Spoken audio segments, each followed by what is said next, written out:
Leviticus chapter 1.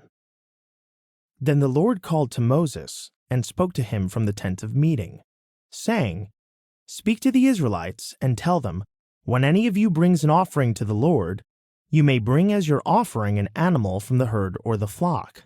If one's offering is a burnt offering from the herd, he is to offer an unblemished male. He must bring it to the entrance to the tent of meeting for its acceptance before the Lord. He is to lay his hand on the head of the burnt offering, so it can be accepted on his behalf to make atonement for him. And he shall slaughter the young bull before the Lord, and Aaron's sons the priests are to present the blood and sprinkle it on all sides of the altar at the entrance to the tent of meeting. Next, he is to skin the burnt offering and cut it into pieces. The sons of Aaron the priest shall put a fire on the altar, and arrange wood on the fire. Then Aaron's sons the priests are to arrange the pieces, including the head and the fat, atop the burning wood on the altar. The entrails and legs must be washed with water, and the priest shall burn all of it on the altar as a burnt offering, an offering made by fire, a pleasing aroma to the Lord. If, however, one's offering is a burnt offering from the flock, from the sheep or goats, he is to present an unblemished male. He shall slaughter it on the north side of the altar before the Lord, and Aaron's sons the priests shall sprinkle its blood against the altar on all sides. He is to cut the animal into pieces, and the priest shall arrange them, including the head and fat, atop the burning wood that is on the altar.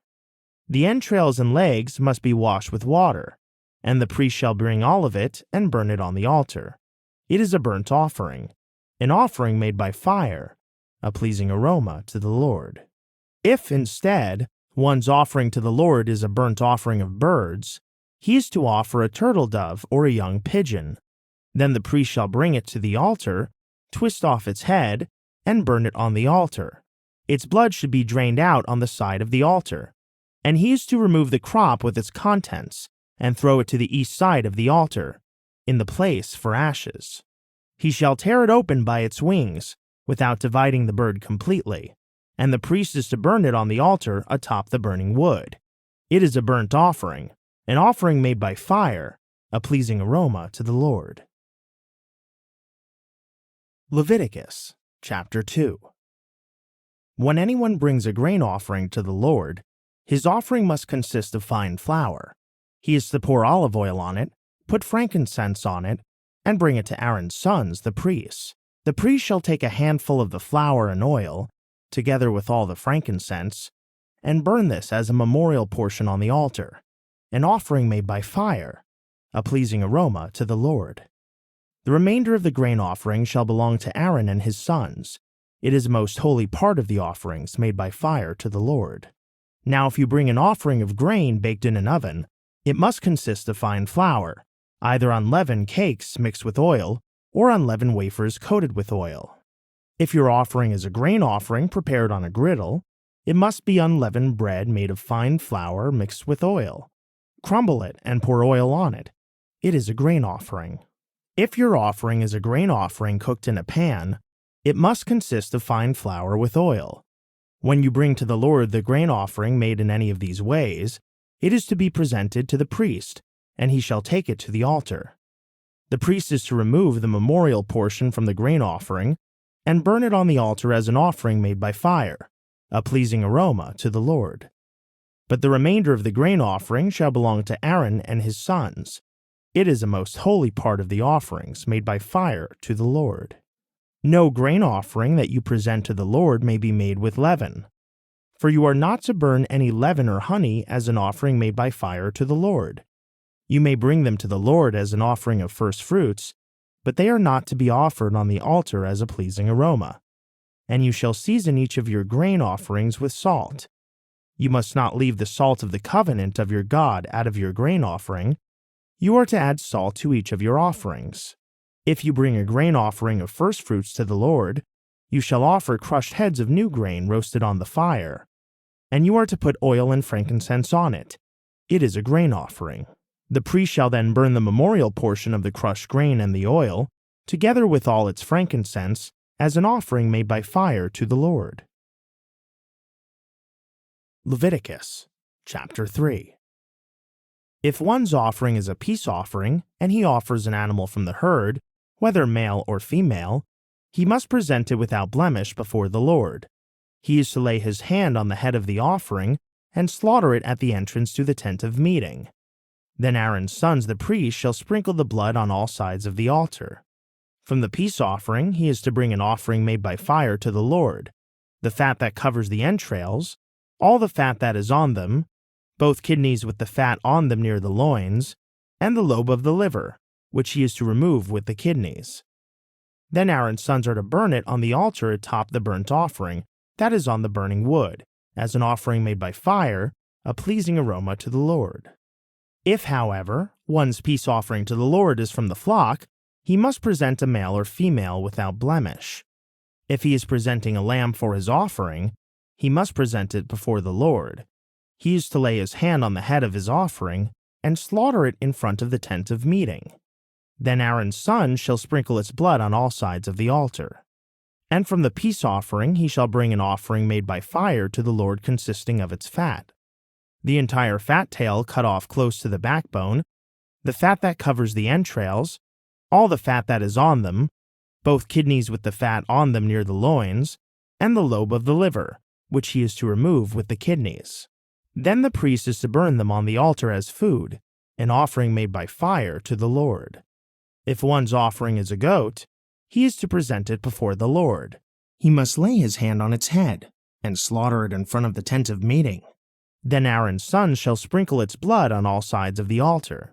And from his offering he shall present an offering made by fire to the Lord, the fat that covers the entrails, all the fat that is on them, both kidneys with the fat on them near the loins, and the lobe of the liver, which he is to remove with the kidneys. Then the priest is to burn the food on the altar as an offering made by fire, a pleasing aroma. All the fat is the Lord's. This is a permanent statute for the generations to come, wherever you live. You must not eat any fat or any blood. Leviticus chapter 4. Then the Lord said to Moses, "Tell the Israelites to do as follows with one who sins unintentionally against any of the Lord's commandments and does what is forbidden by them. If the anointed priest sins, bringing guilt on the people, he must bring to the Lord a young bull without blemish as a sin offering for the sin he has committed.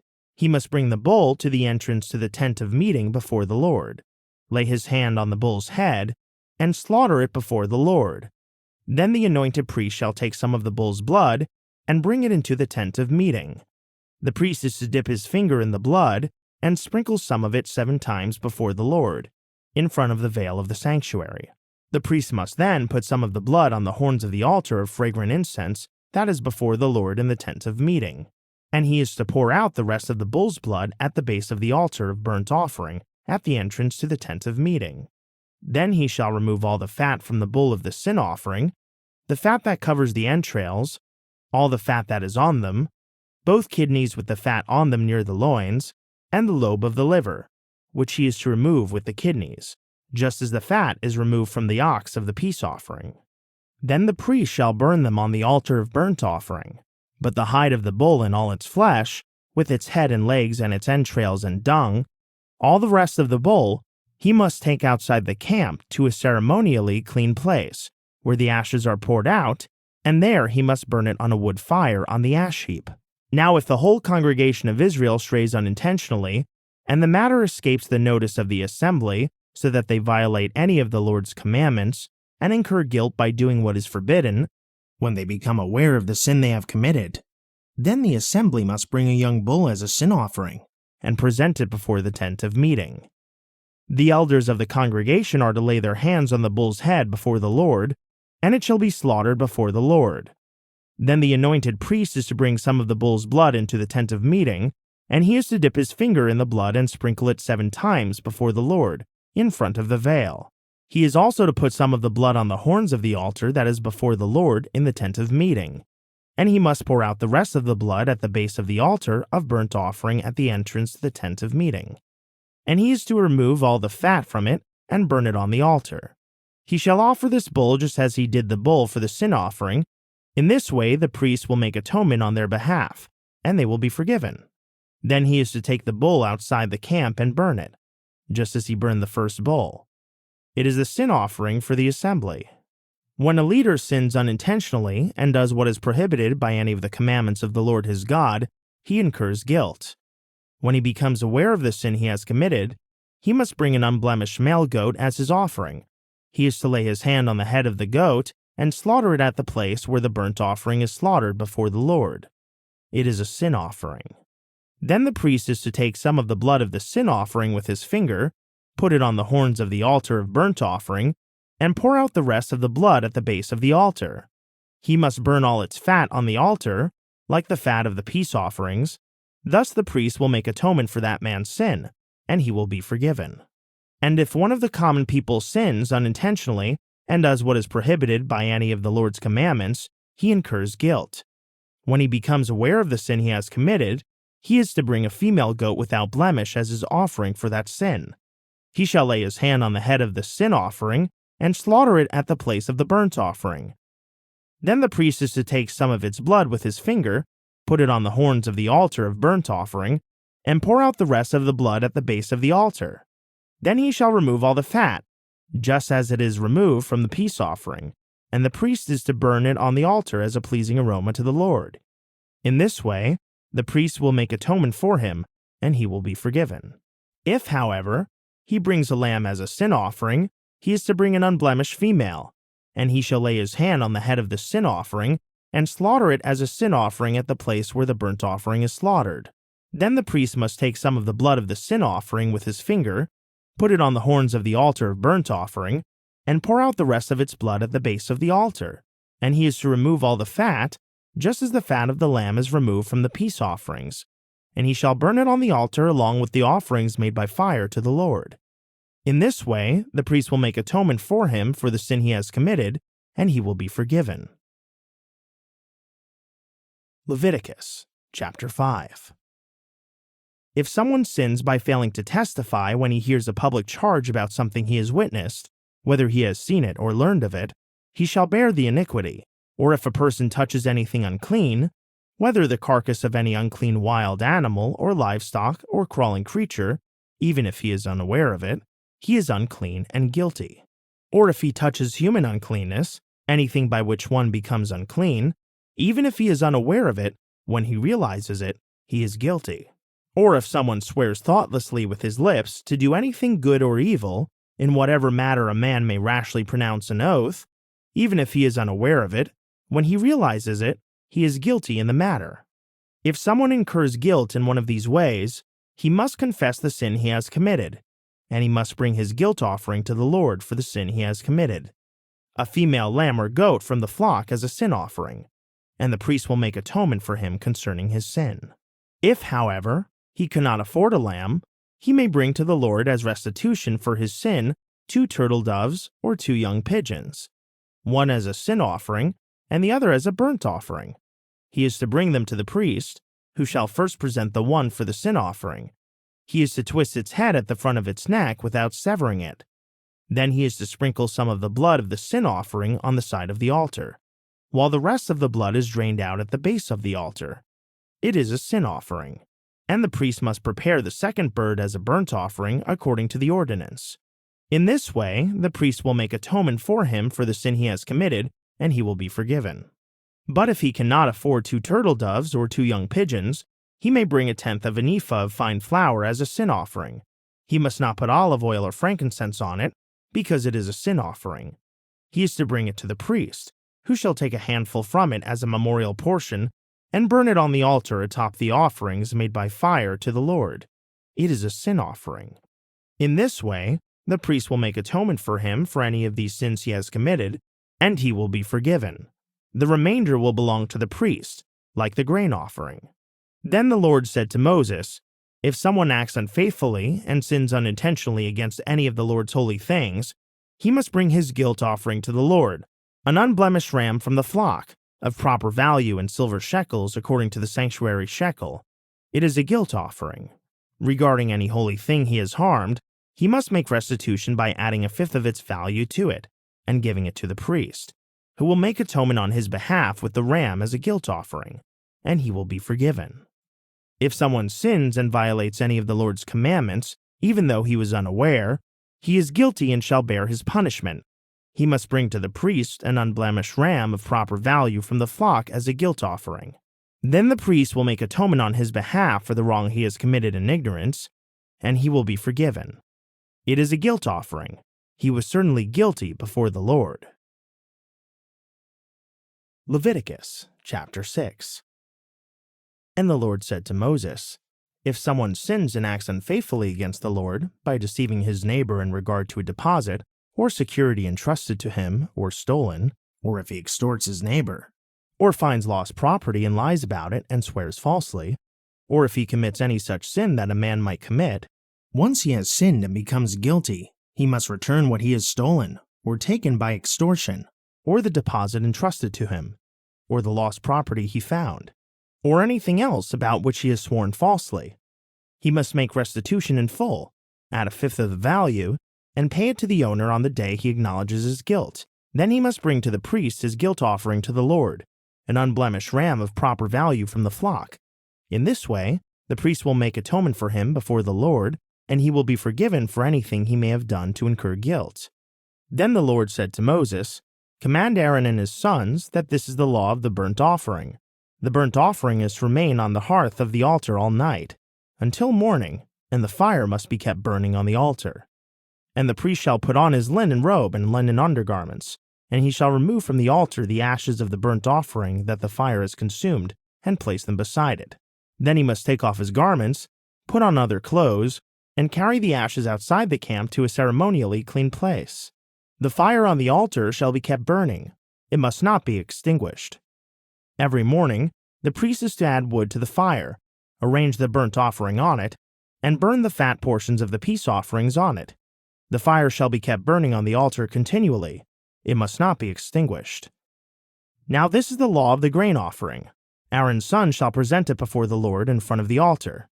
The priest is to remove a handful of fine flour and olive oil, together with all the frankincense from the grain offering, and burn the memorial portion on the altar as a pleasing aroma to the Lord. Aaron and his sons are to eat the remainder. It must be eaten without leaven in a holy place. They are to eat it in the courtyard of the tent of meeting. It must not be baked with leaven. I have assigned it as their portion of my offerings made by fire. It is most holy, like the sin offering and the guilt offering. Any male among the sons of Aaron may eat it. This is a permanent portion from the offerings made by fire to the Lord for the generations to come. Anything that touches them will become holy. Then the Lord said to Moses, "This is the offering that Aaron and his sons must present to the Lord on the day he is anointed. 1/10 of an ephah of fine flour as regular grain offering, half of it in the morning and half in the evening. It shall be prepared with oil on a griddle. You are to bring it well kneaded and present it as a grain offering broken in pieces, a pleasing aroma to the Lord. The priest, who is one of Aaron's sons and will be anointed to take his place, is to prepare it. As a permanent portion for the Lord, it must be burned completely. Every grain offering for a priest shall be burned completely. It is not to be eaten." And the Lord said to Moses, "Tell Aaron and his sons that this is the law of the sin offering. In the place where the burnt offering is slaughtered, the sin offering shall be slaughtered before the Lord. It is most holy. The priest who offers it shall eat it. It must be eaten in a holy place, in the courtyard of the tent of meeting. Anything that touches its flesh will become holy, and if any of the blood is spattered on a garment, you must wash it in the holy place. The clay pot in which the sin offering is boiled must be broken. If it is boiled in a bronze pot, the pot must be scoured and rinsed with water. Any male among the priests may eat it. It is most holy, but no sin offering may be eaten, if its blood has been brought into the tent of meeting to make atonement in the holy place. It must be burned." Leviticus chapter 7. Now this is the law of the guilt offering, which is most holy. The guilt offering must be slaughtered in the place where the burnt offering is slaughtered, and the priest shall sprinkle its blood on all sides of the altar, and all the fat from it shall be offered, the fat tail, the fat that covers the entrails, both kidneys with the fat on them near the loins, and the lobe of the liver, which is to be removed with the kidneys. The priest shall burn them on the altar as an offering made by fire to the Lord. It is a guilt offering. Every male among the priests may eat of it. It must be eaten in a holy place. It is most holy. The guilt offering is like the sin offering. The same law applies to both. It belongs to the priest who makes atonement with it. As for the priest who presents a burnt offering for anyone, the hide of that offering belongs to him. Likewise, every grain offering that is baked in an oven or cooked in a pan or on a griddle belongs to the priest who presents it, and every grain offering, whether dry or mixed with oil, belongs equally to all the sons of Aaron. Now this is the law of the peace offering that one may present to the Lord. If he offers it in thanksgiving, then along with the sacrifice of thanksgiving he shall offer unleavened cakes mixed with olive oil, unleavened wafers coated with oil, and well-kneaded cakes of fine flour mixed with oil. Along with his peace offering of thanksgiving, he is to present an offering with cakes of leavened bread. From the cakes he must present one portion of each offering as a contribution to the Lord. It belongs to the priest who sprinkles the blood of the peace offering. The meat of the sacrifice of his peace offering of thanksgiving must be eaten on the day he offers it. None of it may be left until morning. If, however, the sacrifice he offers is a vow or a free will offering, it shall be eaten on the day he presents his sacrifice, but the remainder may be eaten on the next day. But any meat of the sacrifice remaining until the third day must be burned up. If any of the meat from his peace offering is eaten on the third day, it will not be accepted. It will not be credited to the one who presented it. It shall be an abomination, and the one who eats of it shall bear his iniquity. Meat that touches anything unclean must not be eaten. It is to be burned up. As for any other meat, anyone who is ceremonially clean may eat it. But if anyone who is unclean eats meat from the peace offering that belongs to the Lord, that person must be cut off from his people. If one touches anything unclean, whether human uncleanness, an unclean animal, or any unclean detestable thing, and then eats any of the meat of the peace offering that belongs to the Lord, that person must be cut off from his people. Then the Lord said to Moses, "Speak to the Israelites and say, You are not to eat any of the fat of an ox, a sheep, or a goat. The fat of an animal found dead or mauled by wild beasts may be used for any other purpose, but you must not eat it. If anyone eats the fat of an animal from which an offering by fire may be presented to the Lord, the one who eats it must be cut off from his people. You must not eat the blood of any bird or animal in any of your dwellings. If anyone eats blood, that person must be cut off from his people." Then the Lord said to Moses, "Speak to the Israelites and say, Anyone who presents a peace offering to the Lord must bring it as his sacrifice to the Lord. With his own hands he is to bring the offerings made by fire to the Lord. He shall bring the fat, together with the breast, and wave the breast as a wave offering before the Lord. The priest is to burn the fat on the altar, but the breast belongs to Aaron and his sons, and you are to give the right thigh to the priest as a contribution from your peace offering.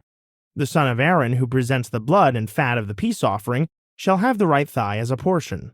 I have taken from the sons of Israel the breast of the wave offering and the thigh of the contribution of their peace offerings, and I have given them to Aaron the priest and his sons as a permanent portion from the sons of Israel. This is the portion of the offering made by fire to the Lord for Aaron and his sons, since the day they were presented to serve the Lord as priests.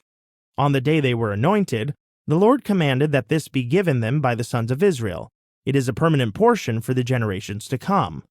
This is the law of the burnt offering, the grain offering, the sin offering, the guilt offering, the ordination offering, and the peace offering, which the Lord gave Moses on Mount Sinai, on the day he commanded the Israelites to present their offerings to the Lord in the wilderness of Sinai. Leviticus chapter 8. Then the Lord said to Moses, "Take Aaron and his sons, their garments, the anointing oil, the bull of the sin offering, the 2 rams, and the basket of unleavened bread, and assemble the whole congregation at the entrance to the tent of meeting." So Moses did as the Lord had commanded him, and the assembly gathered at the entrance to the tent of meeting. And Moses said to them, "This is what the Lord has commanded to be done." Then Moses presented Aaron and his sons, and washed them with water. He put the tunic on Aaron, tied the sash around him, clothed him with the robe, and put the ephod on him. He tied the woven band of the ephod around him, and fastened it to him. Then he put the breastpiece on him, and placed the Urim and Thummim in the breastpiece. Moses also put the turban on Aaron's head, and set the gold plate, the holy diadem, on the front of the turban, as the Lord had commanded him. Next, Moses took the anointing oil and anointed the tabernacle and everything in it, and so he consecrated them. He sprinkled some of the oil on the altar 7 times, anointing the altar and all its utensils, and the basin with its stand, to consecrate them. He also poured some of the anointing oil on Aaron's head, and anointed him to consecrate him. Then Moses presented Aaron's sons, put tunics on them, wrapped sashes around them, and tied headbands on them, just as the Lord had commanded him. Moses then brought the bull near for the sin offering, and Aaron and his sons laid their hands on its head. Moses slaughtered the bull, took some of the blood, and applied it with his finger to all four horns of the altar, purifying the altar. He poured out the rest of the blood at the base of the altar, and consecrated it so that atonement could be made on it. Moses also took all the fat that was on the entrails, the lobe of the liver, and both kidneys and their fat, and burned it all on the altar. But the bull with its hide, flesh, and dung he burned outside the camp, as the Lord had commanded him. Then Moses presented the ram for the burnt offering, and Aaron and his sons laid their hands on its head. Moses slaughtered the ram and sprinkled the blood on all sides of the altar. He cut the ram into pieces and burned the head, the pieces, and the fat. He washed the entrails and legs with water and burned the entire ram on the altar as a burnt offering, a pleasing aroma, an offering made by fire to the Lord, just as the Lord had commanded Moses. After that, Moses presented the other ram, the ram of ordination, and Aaron and his sons laid their hands on its head. Moses slaughtered the ram and took some of its blood and put it on Aaron's right earlobe, on the thumb of his right hand, and on the big toe of his right foot. Moses also presented Aaron's sons and put some of the blood on their right earlobes, on the thumbs of their right hands, and on the big toes of their right feet. Then he sprinkled the blood on all sides of the altar. And Moses took the fat tail, all the fat that was on the entrails, the lobe of the liver, and both kidneys with their fat, as well as the right thigh. And from the basket of unleavened bread that was before the Lord, he took 1 cake of unleavened bread, 1 cake of bread made with oil, and 1 wafer. And he placed them on the fat portions and on the right thigh. He put all these in the hands of Aaron and his sons, and waved them before the Lord as a wave offering. Then Moses took these from their hands and burned them on the altar with the burnt offering. This was an ordination offering, a pleasing aroma, an offering made by fire to the Lord. He also took the breast, Moses' portion of the ram of ordination, and waved it before the Lord as a wave offering, as the Lord had commanded him. Next, Moses took some of the anointing oil and some of the blood that was on the altar, and sprinkled them on Aaron and his garments, and on his sons and their garments. So he consecrated Aaron and his garments, as well as Aaron's sons and their garments. And Moses said to Aaron and his sons, "Boil the meat at the entrance to the tent of meeting, and eat it there with the bread that is in the basket of ordination offerings, as I commanded, saying, Aaron and his sons are to eat it. Then you must burn up the remainder of the meat and bread. You must not go outside the entrance to the tent of meeting for 7 days, until the days of your ordination are complete, for it will take 7 days to ordain you. What has been done today has been commanded by the Lord in order to make atonement on your behalf. You must remain at the entrance to the tent of meeting day and night for 7 days, and keep the Lord's charge so that you will not die, for this is what I have been commanded." So Aaron and his sons did everything the Lord had commanded through Moses. Leviticus chapter 9. On the 8th day, Moses summoned Aaron and his sons and the elders of Israel. He said to Aaron, "Take for yourself a young bull for a sin offering and a ram for a burnt offering, both without blemish, and present them before the Lord. Then speak to the Israelites and say, Take a male goat for a sin offering, a calf and a lamb, both a year old and without blemish, for a burnt offering, an ox and a ram for a peace offering, to sacrifice before the Lord, and a grain offering mixed with oil. For today the Lord will appear to you." So they took what Moses had commanded to the front of the tents of meeting, and the whole congregation drew near and stood before the Lord.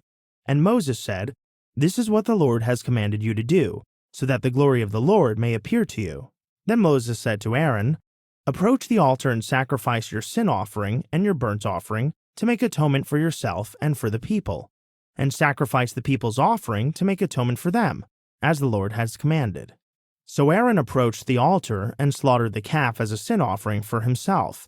The sons of Aaron brought the blood to him, and he dipped his finger in the blood and applied it to the horns of the altar. And he poured out the rest of the blood at the base of the altar. On the altar he burned the fat, the kidneys, and the lobe of the liver from the sin offering, as the Lord had commanded Moses. But he burned up the flesh and the hide outside the camp. Then Aaron slaughtered the burnt offering. His sons brought him the blood, and he sprinkled it on all sides of the altar. They brought him the burnt offering piece by piece, including the head, and he burned them on the altar. He washed the entrails and the legs, and burned them atop the burnt offering on the altar. Aaron then presented the people's offering. He took the male goat for the people's sin offering, slaughtered it, and offered it for sin like the first one. He presented the burnt offering and offered it according to the ordinance. Next, he presented the grain offering, took a handful of it, and burned it on the altar in addition to the morning's burnt offering. Then he slaughtered the ox and the ram as the people's peace offering. His sons brought him the blood, and he sprinkled it on all sides of the altar. They also brought the fat portions from the ox and the ram, the fat tail, the fat covering the entrails, the kidneys, and the lobe of the liver, and placed these on the breasts.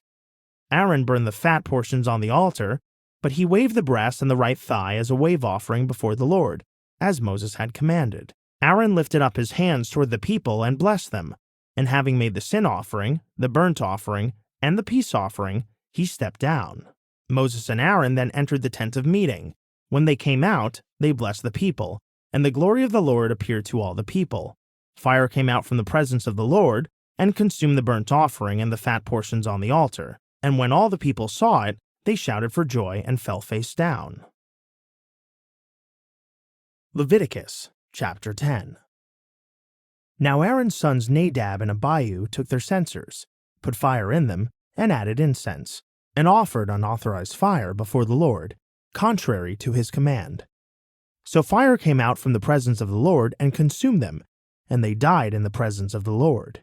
Then Moses said to Aaron, "This is what the Lord meant when he said, 'To those who come near me I will show my holiness, and in the sight of all the people I will reveal my glory.'" But Aaron remained silent. Moses summoned Mishael and Elzaphan, sons of Aaron's uncle Uzziel, and said to them, "Come here, carry the bodies of your cousins outside the camp, away from the front of the sanctuary." So they came forward and carried them, still in their tunics, outside the camp, as Moses had directed. Then Moses said to Aaron and his sons Eleazar and Ithamar, "Do not let your hair become disheveled, and do not tear your garments, or else you will die, and the Lord will be angry with the whole congregation. But your brothers, the whole house of Israel, may mourn on account of the fire that the Lord has ignited.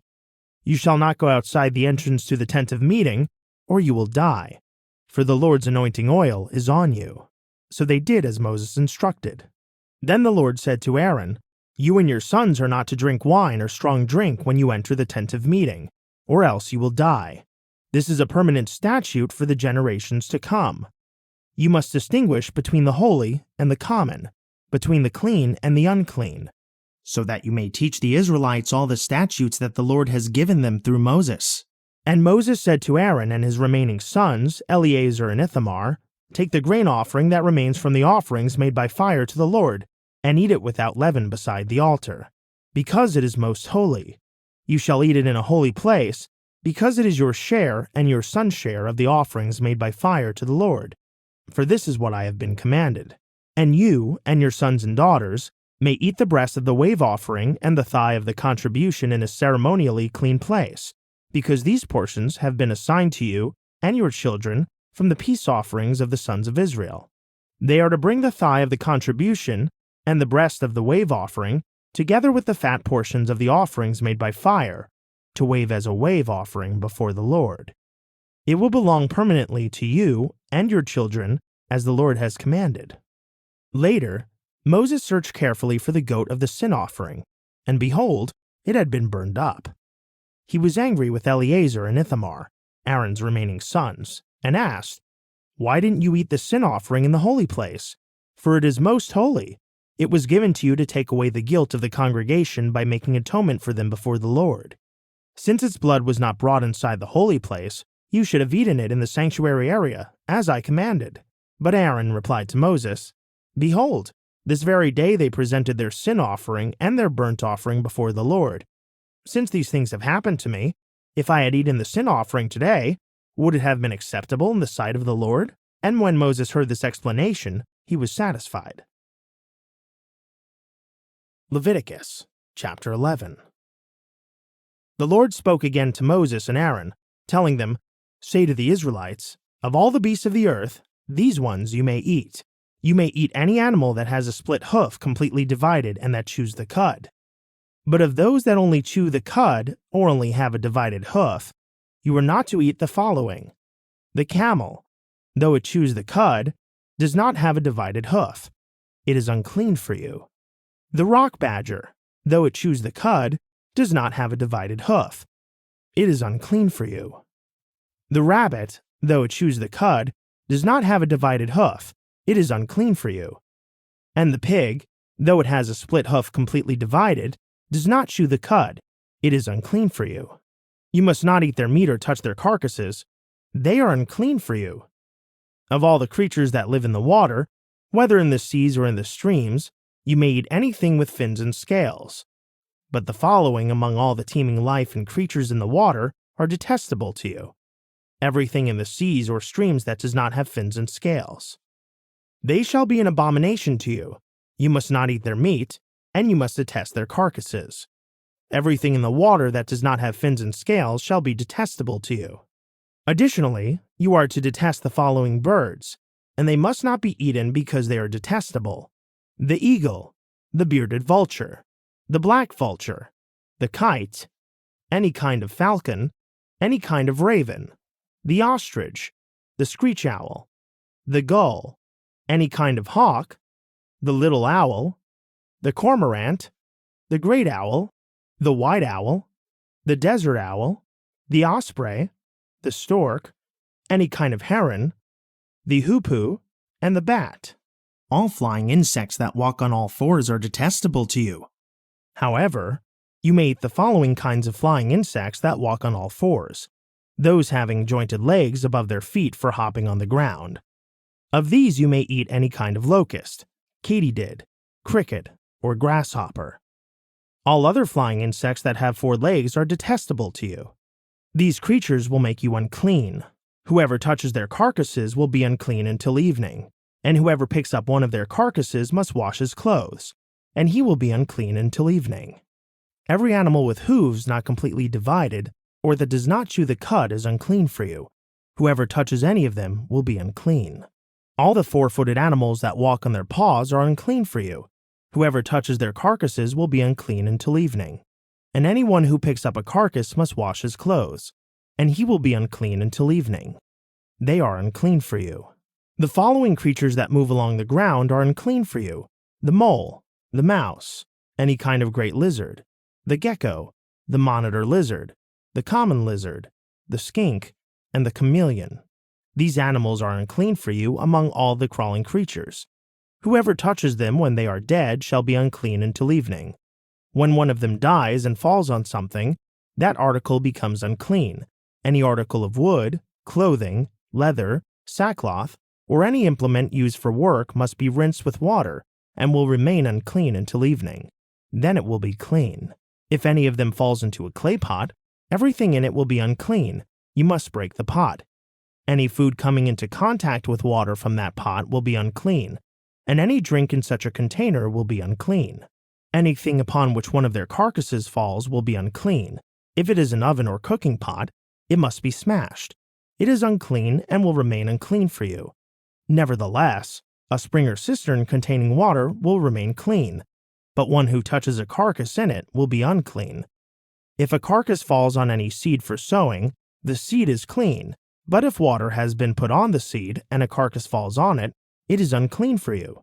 If an animal that you may eat dies, anyone who touches the carcass will be unclean until evening. Whoever eats from the carcass must wash his clothes, and will be unclean until evening. And anyone who picks up the carcass must wash his clothes and will be unclean until evening. Every creature that moves along the ground is detestable. It must not be eaten. Do not eat any creature that moves along the ground, whether it crawls on its belly or walks on 4 or more feet, for such creatures are detestable. Do not defile yourselves by any crawling creature. Do not become unclean or defiled by them. For I am the Lord your God. Consecrate yourselves, therefore, and be holy, because I am holy. You must not defile yourselves by any creature that crawls along the ground. For I am the Lord, who brought you up out of the land of Egypt so that I would be your God. Therefore be holy, because I am holy. This is the law regarding animals, birds, all living creatures that move in the water, and all creatures that crawl along the ground. You must distinguish between the unclean and the clean, between animals that may be eaten and those that may not. Leviticus chapter 12. Then the Lord said to Moses, "Say to the Israelites, a woman who becomes pregnant and gives birth to a son will be unclean for 7 days, as she is during the days of her menstruation, and on the 8th day the flesh of the boy's foreskin is to be circumcised. The woman shall continue in purification from her bleeding for 33 days. She must not touch anything sacred or go into the sanctuary until the days of her purification are complete. If, however, she gives birth to a daughter, the woman will be unclean for 2 weeks, as she is during her menstruation. Then she must continue in purification from her bleeding for 66 days. When the days of her purification are complete, whether for a son or for a daughter, she is to bring to the priest at the entrance to the tent of meeting a year-old lamb for a burnt offering, and a young pigeon or a turtle dove for a sin offering. And the priest will present them before the Lord and make atonement for her, and she shall be ceremonially cleansed from her flow of blood. This is the law for a woman giving birth, whether to a male or to a female. But if she cannot afford a lamb, she shall bring 2 turtle doves or 2 young pigeons, one for a burnt offering and the other for a sin offering. Then the priest will make atonement for her, and she will be clean. Leviticus chapter 13. Then the Lord said to Moses and Aaron, "When someone has a swelling or rash or bright spot on his skin that could become an infectious skin disease, he must be brought to Aaron the priest or to one of his sons who is a priest. The priest is to examine the infection on his skin, and if the hair in the infection has turned white and the sore appears to be deeper than the skin, it is a skin disease. After the priest examines him, he must pronounce him unclean.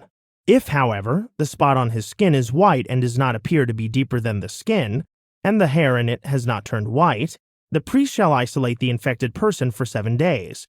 On the 7th day, the priest is to re-examine him, and if he sees that the infection is unchanged and is not spread on the skin, the priest must isolate him for another 7 days. The priest will examine him again on the 7th day, and if the sore has faded and is not spread on the skin, the priest shall pronounce him clean. It is a rash. The person must wash his clothes and be clean. But if the rash spreads further on his skin after he has shown himself to the priest for his cleansing, he must present himself again to the priest. The priest will re-examine him, and if the rash is spread on the skin, the priest must pronounce him unclean. He has a skin disease. When anyone develops a skin disease, he must be brought to the priest. The priest will examine him, and if there is a white swelling on the skin that has turned the hair white, and there is raw flesh in the swelling, it is a chronic skin disease, and the priest must pronounce him unclean. He need not isolate him, for he is unclean. But if the skin disease breaks out all over his skin, so that it covers all the skin of the infected person from head to foot, as far as the priest can see, the priest shall examine him, and if the disease has covered his entire body, he is to pronounce the infected person clean. Since it has all turned white, he is clean. But whenever raw flesh appears on someone, he will be unclean. When the priest sees the raw flesh, he must pronounce him unclean. The raw flesh is unclean. It is a skin disease. But if the raw flesh changes and turns white, he must go to the priest. The priest will re-examine him, and if the infection has turned white, the priest is to pronounce the infected person clean. Then he is clean. When a boil appears on someone's skin and it heals, and a white swelling or a reddish-white spot develops where the boil was, he must present himself to the priest. The priest shall examine it, and if it appears to be beneath the skin and the hair in it has turned white, the priest shall pronounce him unclean. It is a diseased infection that has broken out in the boil. But when the priest examines it, if there is no white hair in it, and it is not beneath the skin and is faded, the priest shall isolate him for 7 days. If it spreads any further on the skin, the priest must pronounce him unclean. It is an infection. But if the spot remains unchanged and does not spread, it is only the scar from the boil, and the priest shall pronounce him clean. When there is a burn on someone's skin and the raw area of the burn becomes reddish white or white, the priest must examine it.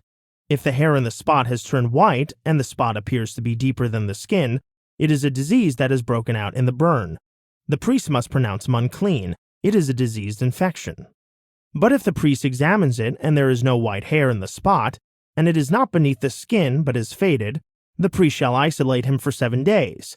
On the 7th day the priest is to re-examine him, and if it has spread further on the skin, the priest must pronounce him unclean. It is a diseased infection. But if the spot is unchanged and is not spread on the skin but is faded, it is a swelling from the burn, and the priest is to pronounce him clean, for it is only the scar from the burn. If a man or woman has an infection on the head or chin, the priest shall examine the infection, and if it appears to be deeper than the skin and the hair and it is yellow and thin, the priest must pronounce him unclean. It is a scaly outbreak, an infectious disease of the head or chin. But if the priest examines the scaly infection and it does not appear to be deeper than the skin, and there is no black hair in it, the priest shall isolate the infected person for 7 days. On the 7th day, the priest is to re-examine the infection, and if the scaly outbreak has not spread, and there is no yellow hair in it, and it does not appear to be deeper than the skin, then the person must shave himself except for the scaly area. Then the priest shall isolate him for another 7 days. On the 7th day, the priest shall examine the scaly outbreak, and if it is not spread on the skin, and does not appear to be deeper than the skin, the priest is to pronounce him clean. He must wash his clothes, and he will be clean. If, however, the scaly outbreak spreads further on the skin after his cleansing, the priest is to examine him, and if the scaly outbreak has spread on the skin, the priest need not look for yellow hair. The person is unclean. If, however, in his sight the scaly outbreak is unchanged, and black hair has grown in it, then it has healed. He is clean, and the priest is to pronounce him clean.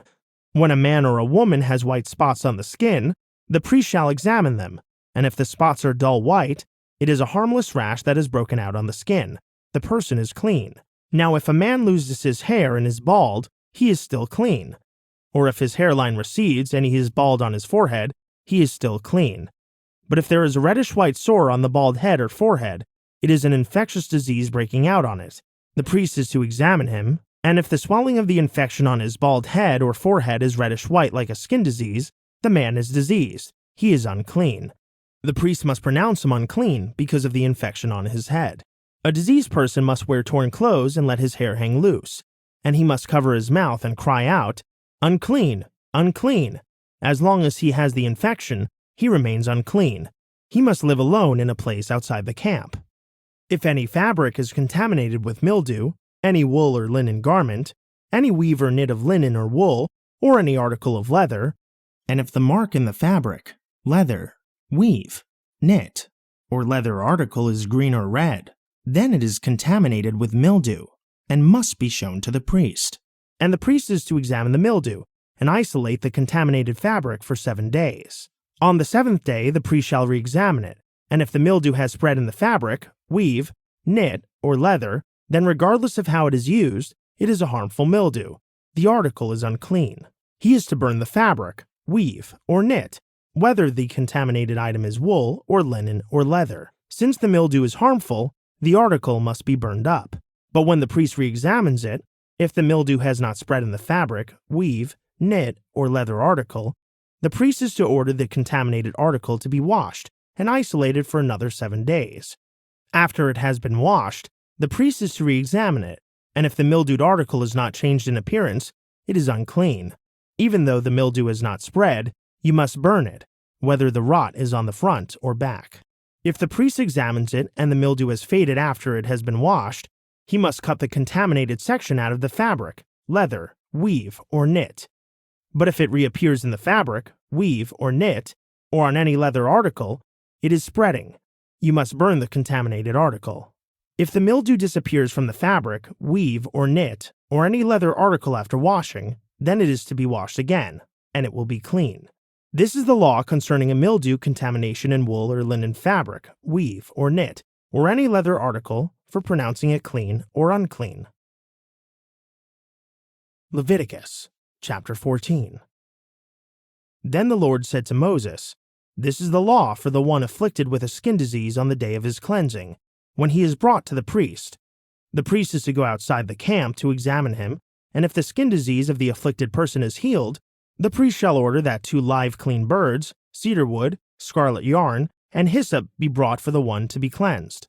Then the priest shall command that one of the birds be slaughtered over fresh water in a clay pot.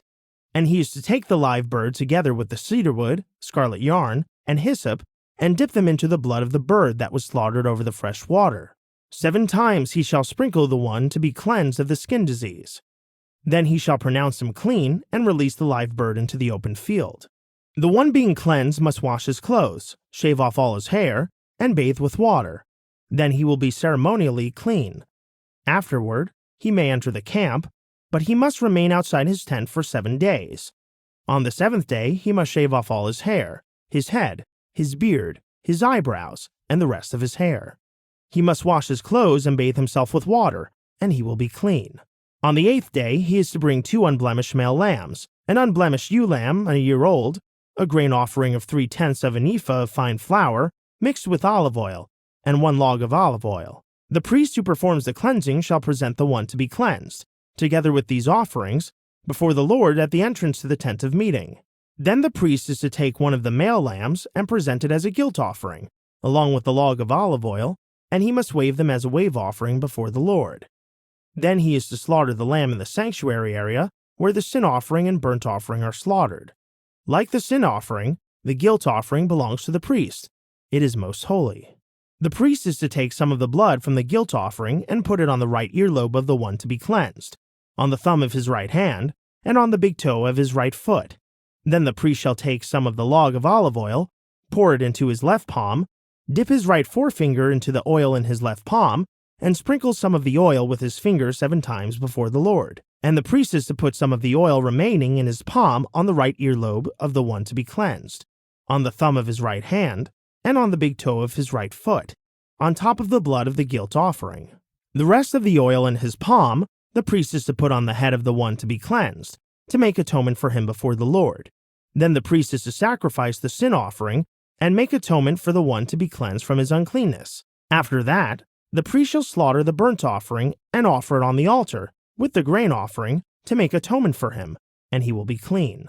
If, however, the person is poor and cannot afford these offerings, he is to take 1 male lamb as a guilt offering to be waved to make atonement for him, along with 1/10 of an ephah of fine flour mixed with olive oil for a grain offering, a log of olive oil, and 2 turtle doves or 2 young pigeons, whichever he can afford, one to be a sin offering and the other a burnt offering. On the 8th day, he is to bring them for his cleansing to the priest at the entrance to the tent of meeting before the Lord. The priest shall take the lamb for the guilt offering, along with the log of olive oil, and wave them as a wave offering before the Lord. And after he slaughters the lamb for the guilt offering, the priest is to take some of the blood of the guilt offering and put it on the right earlobe of the one to be cleansed, on the thumb of his right hand, and on the big toe of his right foot. Then the priest is to pour some of the oil into his left palm, and sprinkle with his right forefinger some of the oil in his left palm 7 times before the Lord. The priest shall also put some of the oil in his palm on the right earlobe of the one to be cleansed, on the thumb of his right hand, and on the big toe of his right foot, on the same places as the blood of the guilt offering. The rest of the oil in his palm, the priest is to put on the head of the one to be cleansed, to make atonement for him before the Lord. Then he must sacrifice the turtle doves or young pigeons, whichever he can afford, one as a sin offering and the other as a burnt offering, together with the grain offering. In this way, the priest will make atonement before the Lord for the one to be cleansed. This is the law for someone who has a skin disease and cannot afford the cost of his cleansing. Then the Lord said to Moses and Aaron, "When you enter the land of Canaan, which I am giving you as your possession, and I put a contamination of mildew into a house in that land, the owner of the house shall come and tell the priest, 'Something like mildew has appeared in my house.'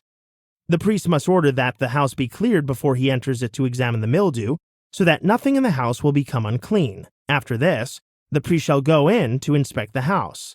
He is to examine the house, and if the mildew on the walls consists of green or red depressions that appear to be beneath the surface of the wall, the priest shall go outside the doorway of the house and close it up for 7 days. On the 7th day, the priest is to return and inspect the house. If the mildew has spread on the walls, he must order that the contaminated stones be pulled out and thrown into an unclean place outside the city. And he shall have the inside of the house scraped completely, and the plaster that is scraped off dumped into an unclean place outside the city. So different stones must be obtained to replace the contaminated ones, as well as additional mortar to replaster the house. If the mildew reappears in the house after the stones have been torn out, and the house has been scraped and replastered, the priest must come and inspect it. If the mildew has spread in the house, it is a destructive mildew. The house is unclean.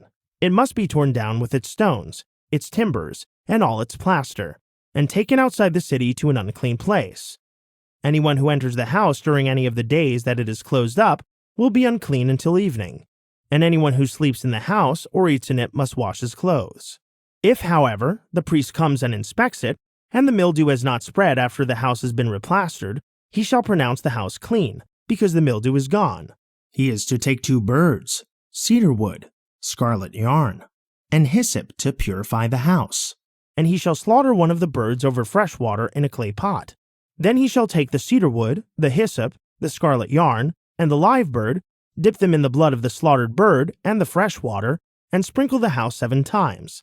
And he shall cleanse the house with the bird's blood, the fresh water, the live bird, the cedar wood, the hyssop, and the scarlet yarn.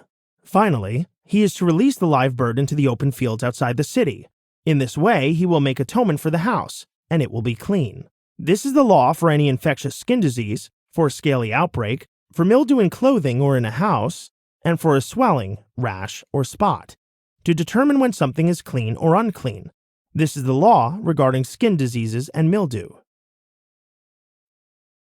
Leviticus chapter 15. And the Lord said to Moses and Aaron, "Say to the Israelites, when any man has a bodily discharge, the discharge is unclean. This uncleanness is from his discharge, whether his body allows the discharge to flow or blocks it. So his discharge will bring about uncleanness. Any bed on which the man with the discharge lies will be unclean, and any furniture on which he sits will be unclean. Anyone who touches his bed must wash his clothes and bathe with water, and he will be unclean until evening. Whoever sits on furniture on which the man with the discharge was sitting must wash his clothes and bathe with water, and he will be unclean until evening. Whoever touches the body of the man with the discharge must wash his clothes and bathe with water, and he will be unclean until evening. If the man with the discharge spits on the one who is clean, that person must wash his clothes and bathe with water, and he will be unclean until evening. Any saddle on which the man with the discharge rides will be unclean.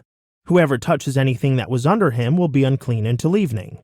And whoever carries such things must wash his clothes and bathe with water, and he will be unclean until evening. If the man with the discharge touches anyone without first rinsing his hands with water, the one who is touched must wash his clothes and bathe with water, and he will be unclean until evening. Any clay pot that the man with the discharge touches must be broken, and any wooden utensil must be rinsed with water. When the man has been cleansed from his discharge, he must count off 7 days for his cleansing, wash his clothes, and bathe himself in fresh water, and he shall be clean. On the 8th day he is to take 2 turtle doves or 2 young pigeons, come before the Lord at the entrance to the tent of meeting, and give them to the priest. The priest is to sacrifice them, one as a sin offering, and the other as a burnt offering. In this way, the priest will make atonement for the man before the Lord because of his discharge. When a man has an emission of semen, he must bathe his whole body with water, and he will be unclean until evening. Any clothing or leather on which there is an emission of semen must be washed with water, and it will remain unclean until evening. If a man lies with a woman and there is an emission of semen, both must bathe with water, and they will remain unclean until evening. When a woman has a discharge consisting of blood from her body, she will be unclean due to her menstruation for 7 days, and anyone who touches her will be unclean until evening. Anything on which she lies or sits during her menstruation will be unclean, and anyone who touches her bed must wash his clothes and bathe with water, and he will be unclean until evening. Whoever touches any furniture on which he was sitting must wash his clothes and bathe with water, and he will be unclean until evening.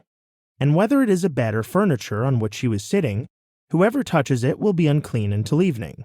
If a man lies with her and her menstrual flow touches him, he will be unclean for 7 days, and any bed on which he lies will become unclean. When a woman has a discharge of her blood for many days at a time other than her menstrual period, or if it continues beyond her period, she will be unclean all the days of her unclean discharge, just as she is during the days of her menstruation.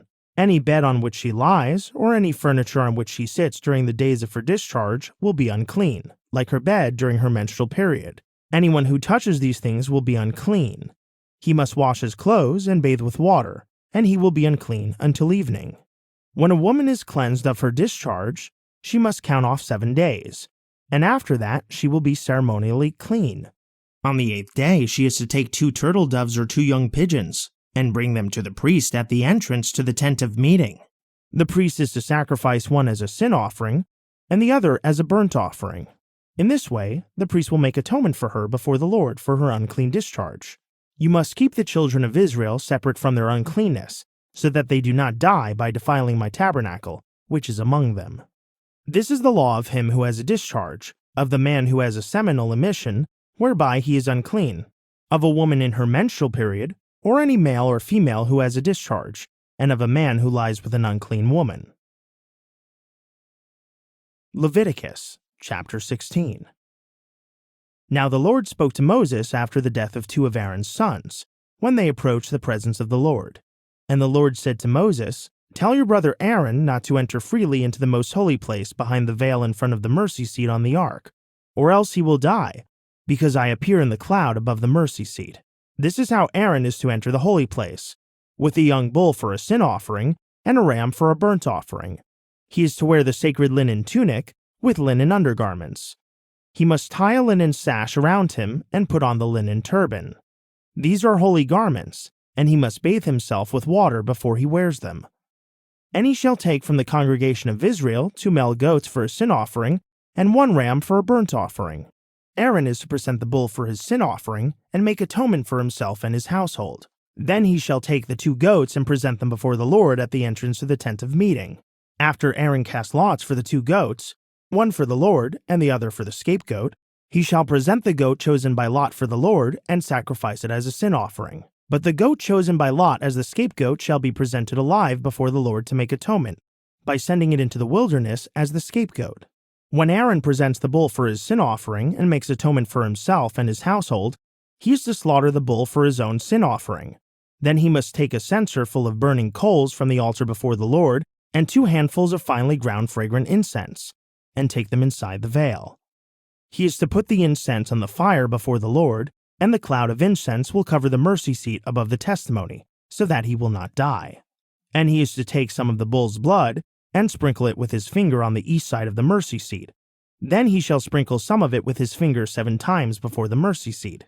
Aaron shall then slaughter the goat for the sin offering for the people and bring its blood behind the veil, and with its blood he must do as he did with the bull's blood. He is to sprinkle it against the mercy seat and in front of it.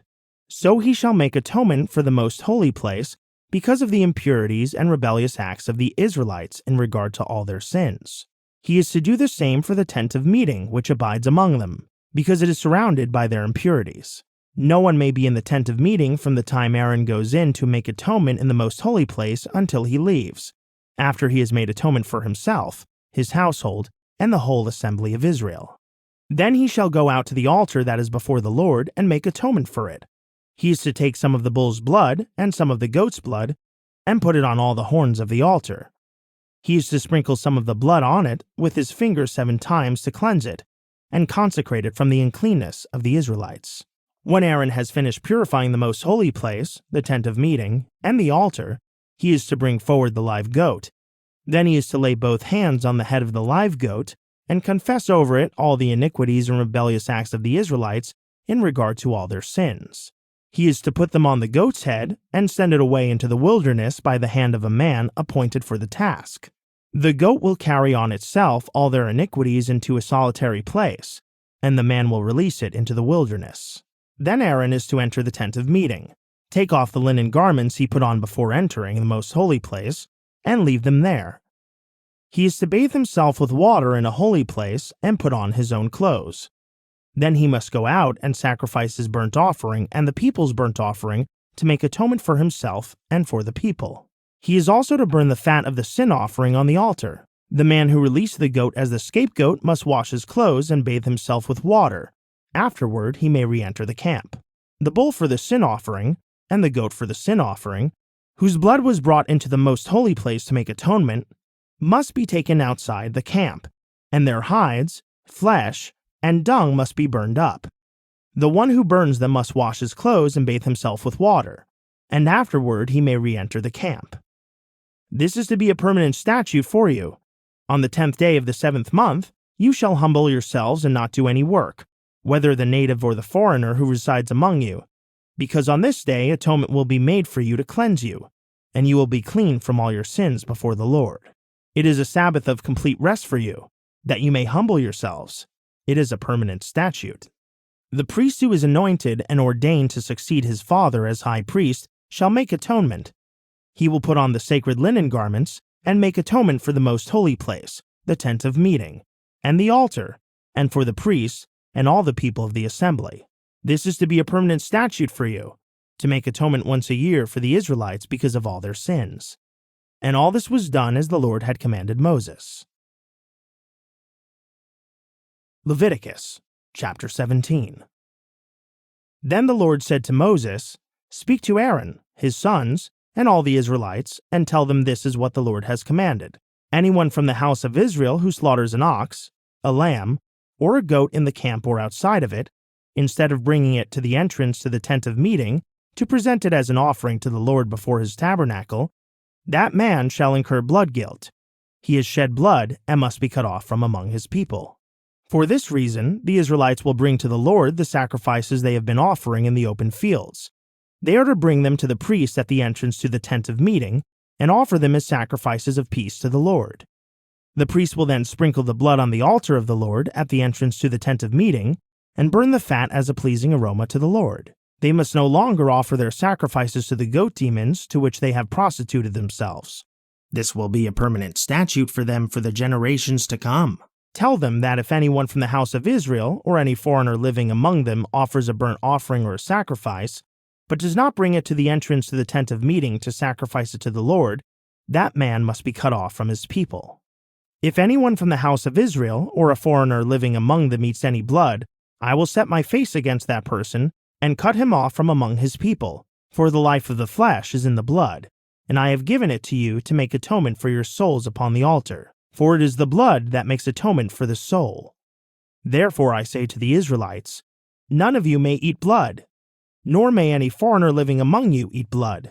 And if any Israelite or foreigner living among them hunts down a wild animal or bird that may be eaten, he must drain its blood and cover it with dirt. For the life of all flesh is its blood. Therefore I have told the Israelites, you must not eat the blood of any living thing, because the life of all flesh is its blood. Whoever eats it must be cut off. And any person, whether native or foreigner, who eats anything found dead or mauled by wild beasts, must wash his clothes and bathe with water, and he will be unclean until evening. Then he will be clean. But if he does not wash his clothes and bathe himself, then he shall bear his iniquity.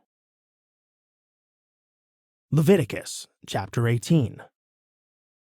Then the Lord said to Moses, "Speak to the Israelites and tell them, I am the Lord your God. You must not follow the practices of the land of Egypt, where you used to live, and you must not follow the practices of the land of Canaan, into which I am bringing you. You must not walk in their customs. You are to practice my judgments and keep my statutes by walking in them. I am the Lord your God. Keep my statutes and my judgments, for the man who does these things will live by them. I am the Lord. None of you are to approach any close relative to have sexual relations. I am the Lord. You must not expose the nakedness of your father by having sexual relations with your mother. She is your mother. You must not have sexual relations with her. You must not have sexual relations with your father's wife. It would dishonor your father.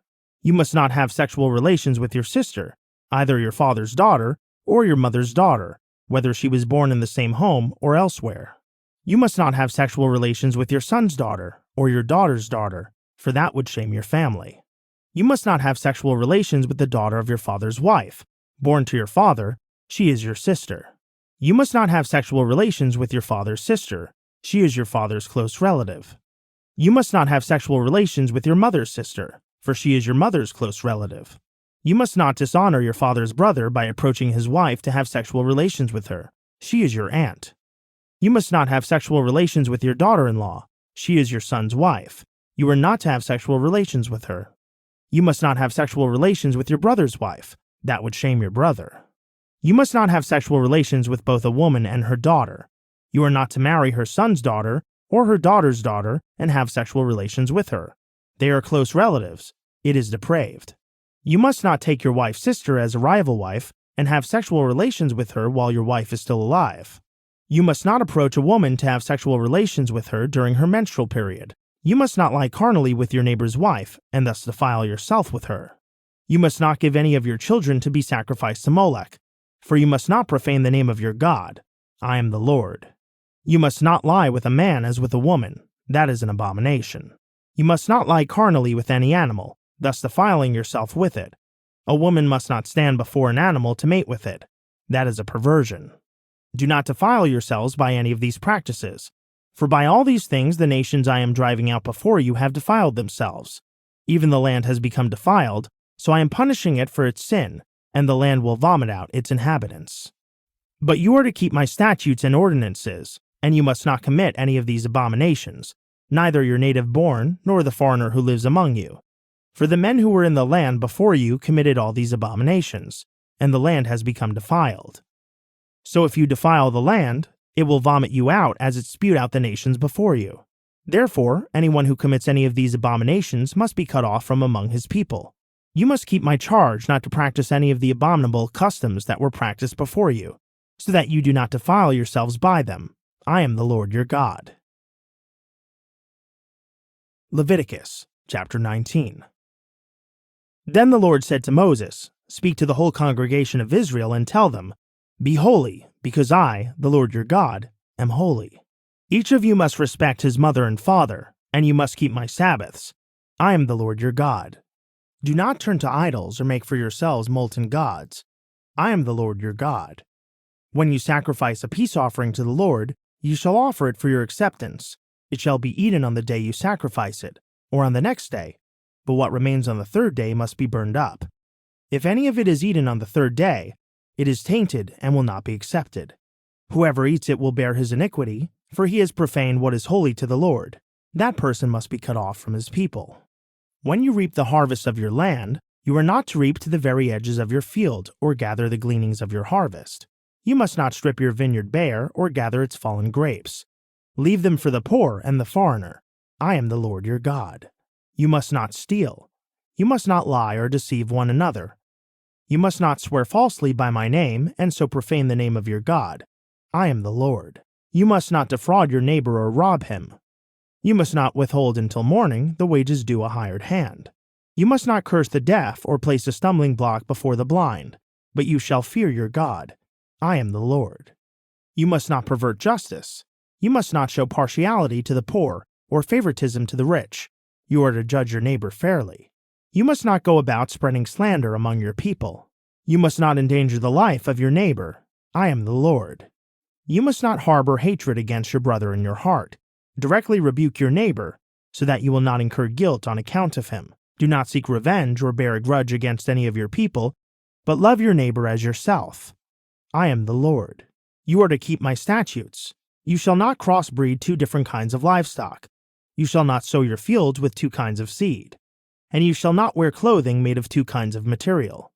If a man lies carnally with a slave girl promised to another man, but who has not been redeemed or given her freedom, there must be due punishment, but they are not to be put to death, because she had not been freed. The man, however, must bring a ram to the entrance to the tent of meeting as his guilt offering to the Lord. The priest shall make atonement on his behalf before the Lord with the ram of the guilt offering for the sin he has committed, and he will be forgiven the sin he has committed. When you enter the land and plant any kind of tree for food, you shall regard the fruit as forbidden. For 3 years it will be forbidden to you and must not be eaten. In the 4th year all its fruit must be consecrated as a praise offering to the Lord. But in the 5th year you may eat its fruit. Thus your harvest will be increased. I am the Lord your God. You must not eat anything with blood still in it. You must not practice divination or sorcery. You must not cut off the hair at the sides of your head or clip off the edges of your beard. You must not make any cuts in your bodies for the dead or put tattoo marks on yourselves. I am the Lord. You must not defile your daughter by making her a prostitute, or the land will be prostituted and filled with depravity. You must keep my Sabbaths and have reverence for my sanctuary. I am the Lord. You must not turn to mediums or spiritists. Do not seek them out, or you will be defiled by them.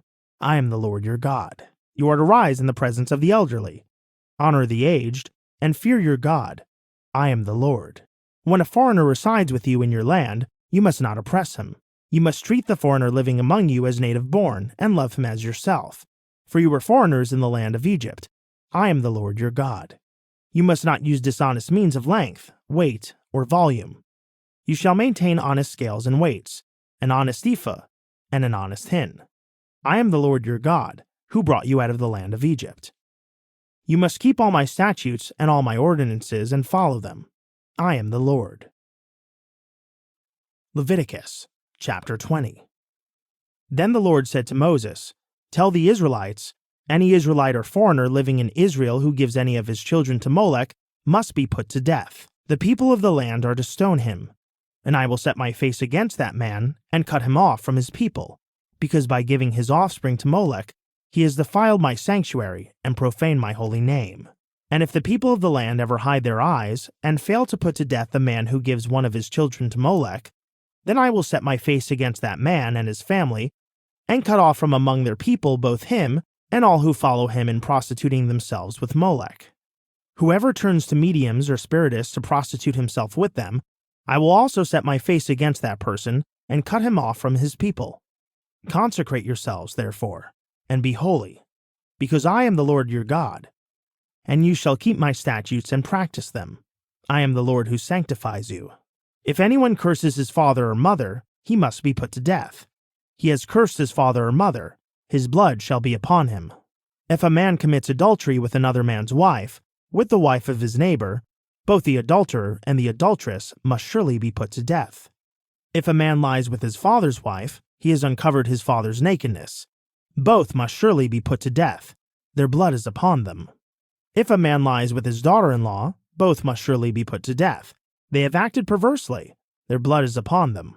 If a man lies with a man as with a woman, they have both committed an abomination. They must surely be put to death. Their blood is upon them. If a man marries both a woman and her mother, it is depraved. Both he and they must be burned in the fire, so that there will be no depravity among you. If a man lies carnally with an animal, he must be put to death, and you are also to kill the animal. If a woman approaches any animal to mate with it, you must kill both the woman and the animal. They must surely be put to death. Their blood is upon them. If a man marries his sister, whether the daughter of his father or of his mother, and they have sexual relations, it is a disgrace. They must be cut off in the sight of their people. He has uncovered the nakedness of his sister. He shall bear his iniquity. If a man lies with a menstruating woman and has sexual relations with her, he has exposed the source of her flow, and she has uncovered the source of her blood. Both of them must be cut off from among their people. You must not have sexual relations with the sister of your mother or your father, for it is exposing one's own kin. Both shall bear their iniquity. If a man lies with his uncle's wife, he has uncovered the nakedness of his uncle. They will bear their sin. They shall die childless. If a man marries his brother's wife, it is an act of impurity. He has uncovered the nakedness of his brother. They shall be childless. You are therefore to keep all my statutes and ordinances, so that the land where I am bringing you to live will not vomit you out. You must not follow the statutes of the nations I am driving out before you.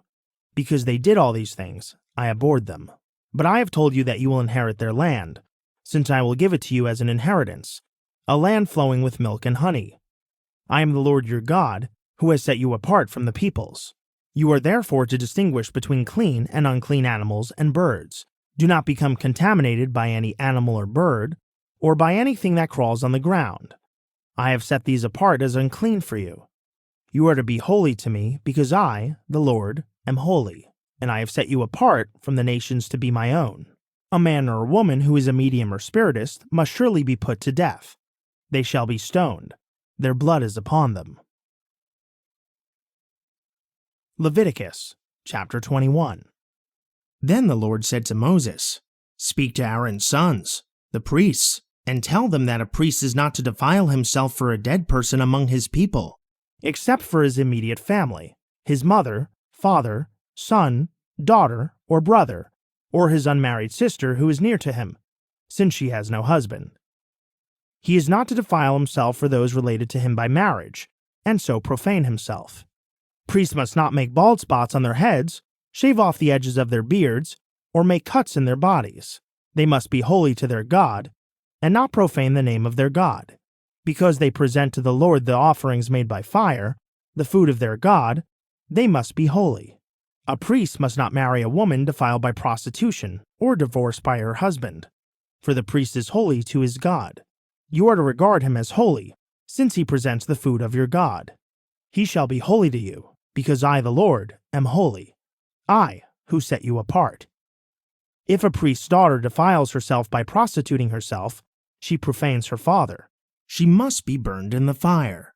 The priest who is highest among his brothers, who has had the anointing oil poured on his head, and has been ordained to wear the priestly garments, must not let his hair hang loose or tear his garments. He must not go near any dead body. He must not defile himself, even for his father or mother. He must not leave or desecrate the sanctuary of his God, for the consecration of the anointing oil of his God is on him.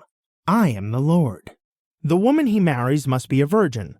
He is not to marry a widow, a divorced woman, or one defiled by prostitution. He is to marry a virgin from his own people, so that he does not defile his offspring among his people, for I am the Lord who sanctifies him. Then the Lord said to Moses, Say to Aaron, for the generations to come, none of your descendants who has a physical defect may approach to offer the food of his God. No man who has any defect may approach, no man who is blind, lame, disfigured, or deformed. No man who has a broken foot or hand, or who is a hunchback or dwarf, or who has an eye defect, a festering rash, scabs, or a crushed testicle. No descendant of Aaron the priest who has a defect shall approach to present the offerings made by fire to the Lord. Since he has a defect, he is not to come near to offer the food of his God. He may eat the most holy food of his God as well as the holy food, but because he has a defect, he must not go near the veil or approach the altar, so as not to desecrate my sanctuaries, for I am the Lord who sanctifies them. Moses told this to Aaron and his sons, and to all the Israelites. Leviticus, chapter 22.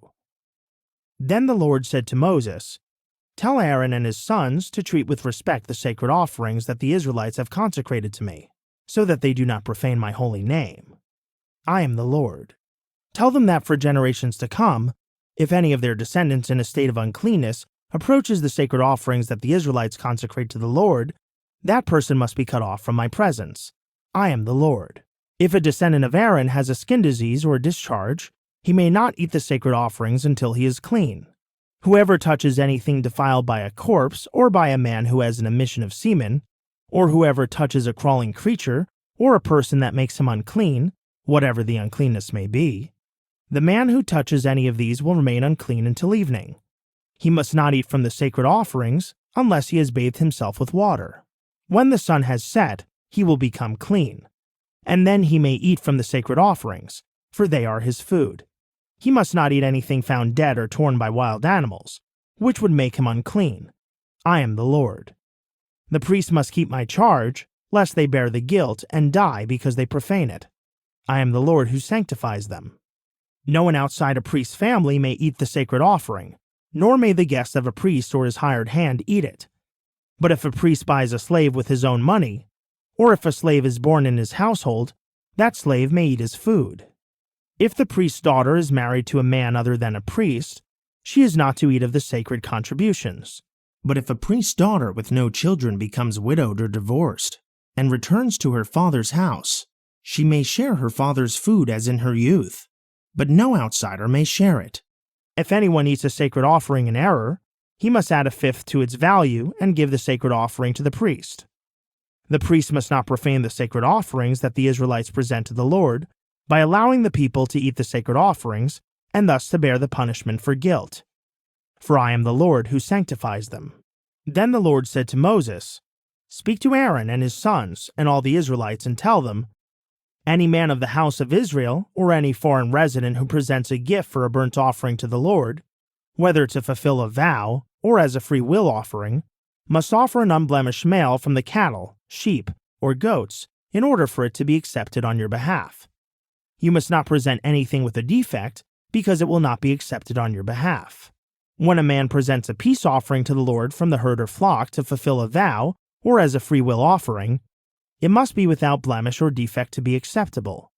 You are not to present to the Lord any animal that is blind, injured, or maimed, or anything with a running sore, a festering rash, or a scab. You must not put any of these on the altar as an offering made by fire to the Lord. You may present as a free will offering an ox or sheep that has a deformed or stunted limb, but it is not acceptable in fulfillment of a vow. You are not to present to the Lord an animal whose testicles are bruised, crushed, torn, or cut. You are not to sacrifice them in your land. Neither you nor a foreigner shall present food to your God from any such animal. They will not be accepted on your behalf, because they are deformed and flawed. Then the Lord said to Moses, "When an ox, a sheep, or a goat is born, it must remain with its mother for 7 days. From the 8th day on, it will be acceptable as an offering made by fire to the Lord. But you must not slaughter an ox or a sheep on the same day as its young. When you sacrifice a thank offering to the Lord, offer it so that it may be acceptable on your behalf. It must be eaten that same day. Do not leave any of it until morning. I am the Lord. You are to keep my commandments and practice them. I am the Lord. You must not profane my holy name. I must be acknowledged as holy among the Israelites. I am the Lord who sanctifies you, who brought you out of the land of Egypt to be your God. I am the Lord." Leviticus chapter 23. Then the Lord said to Moses, "Speak to the Israelites and say to them, 'These are my appointed feasts, the feasts of the Lord that you are to proclaim as sacred assemblies. For 6 days work may be done, but the 7th day is a Sabbath of complete rest, a day of sacred assembly. You must not do any work wherever you live. It is a Sabbath to the Lord. These are the Lord's appointed feasts, the sacred assemblies you are to proclaim at their appointed times. The Passover to the Lord begins at twilight on the 14th day of the first month. On the 15th day of the same month begins the Feast of Unleavened Bread to the Lord. For 7 days you must eat unleavened bread. On the first day you are to hold a sacred assembly. You are not to do any regular work. For 7 days you are to present an offering made by fire to the Lord. On the 7th day there shall be a sacred assembly. You must not do any regular work."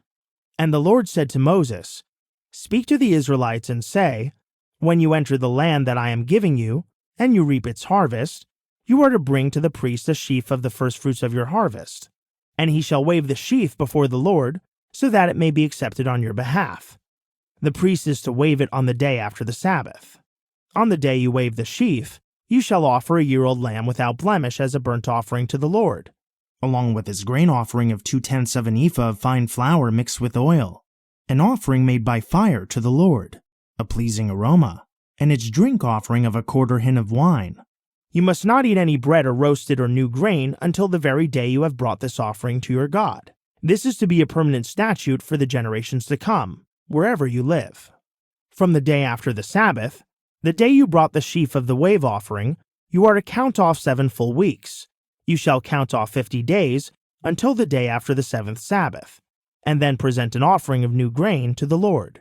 Bring 2 loaves of bread from your dwellings as a wave offering, each made from 2/10 of an ephah of fine flour, baked with leaven, as the firstfruits to the Lord. Along with the bread, you are to present 7 unblemished male lambs a year old, 1 young bull, and 2 rams. They will be a burnt offering to the Lord. Together with their grain offerings and drink offerings, an offering made by fire, a pleasing aroma to the Lord. You shall also prepare 1 male goat as a sin offering, and 2 male lambs a year old as a peace offering. The priest is to wave the lambs as a wave offering before the Lord, together with the bread of the first fruits. The bread and the 2 lambs shall be holy to the Lord for the priest. On that same day you are to proclaim a sacred assembly, and you must not do any regular work. This is to be a permanent statute wherever you live for the generations to come. When you reap the harvest of your land, do not reap all the way to the edges of your field or gather the gleanings of your harvest. Leave them for the poor and the foreign resident. I am the Lord your God. The Lord also said to Moses, "Speak to the Israelites and say, 'On the first day of the 7th month, you are to have a day of rest, a sacred assembly announced by trumpet blasts. You must not do any regular work, but you are to present an offering made by fire to the Lord.'" Again the Lord said to Moses, "The 10th day of the 7th month is the Day of Atonement. You shall hold a sacred assembly and humble yourselves, and present an offering made by fire to the Lord.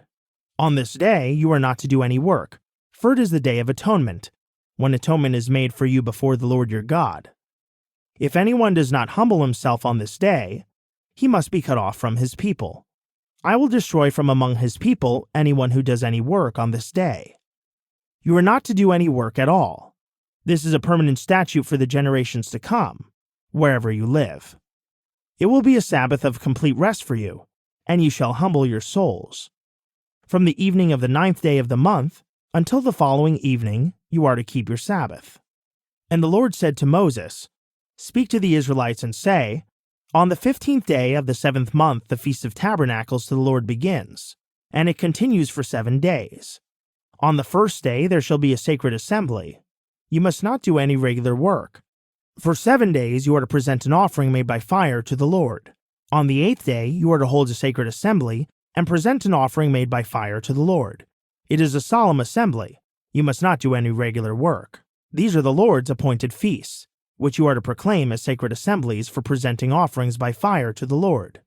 Burnt offerings and grain offerings, sacrifices and drink offerings, each on its designated day. These offerings are in addition to the offerings for the Lord's Sabbaths, and in addition to your gifts, to all your vow offerings, and to all the freewill offerings you give to the Lord. On the 15th day of the 7th month, after you have gathered the produce of the land, you are to celebrate a feast to the Lord for 7 days. There shall be complete rest on the first day, and also on the 8th day. On the first day you are to gather the fruit of majestic trees, the branches of palm trees, and the boughs of leafy trees and of willows of the brook. And you are to rejoice before the Lord your God for 7 days. You are to celebrate this as a feast to the Lord for 7 days each year. This is a permanent statute for the generations to come. You are to celebrate it in the 7th month. You are to dwell in booths for 7 days. All the native born of Israel must dwell in booths, so that your descendants may know that I made the Israelites dwell in booths when I brought them out of the land of Egypt. I am the Lord your God." So Moses announced to the Israelites the appointed feasts of the Lord.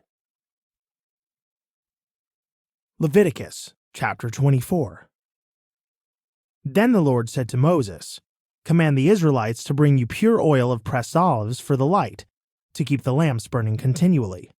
Outside the veil of the testimony in the tent of meeting, Aaron is to tend the lamps continually before the Lord from evening until morning.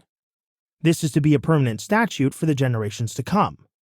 He shall tend the lamps on the pure gold lampstand before the Lord continually.